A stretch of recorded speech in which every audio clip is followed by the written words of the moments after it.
Големите потрошувачи на струја се пред економски инфаркт и од Стопанската комора итно за нив бараат енергетска компензација од државата.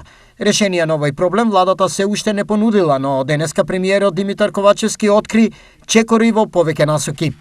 Прва е обезбедување на поевтина електрична енергија од билатерални извори, кое што гледате дека имавме разговори и во Бугарија, и во Турција, и во Грција, и со Србија, каде што со Србија ние ги завршивме сите наши обврски во однос на можно, меѓутоа треба Србија да го заврши нивниот дел, а тоа е ставање во функција на ТЕТО и нудење на цела таа електрична енергија на стопанството. Освен големите, дали место под владината финансиска заштита ќе се најдат и малите и средни компании кои ги произведуваат основните животни артикли.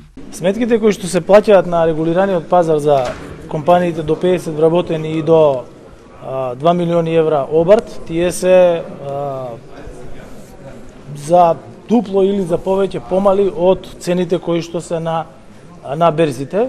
Дали ова значи дека тие ќе останат без дополнителна помош, може да се предпоставува, но на пример пекарите кои во производниот процес користат многу струја, веќе најавија покачување на цената на лебот без дополнителни субвенции. Излезот, според Ковачевски, во случајот е еден. Она што е потребно е максимално зголемување на производството на електрична енергија кое што го имаме во државата и ставање во функција на сите производствени капацитети.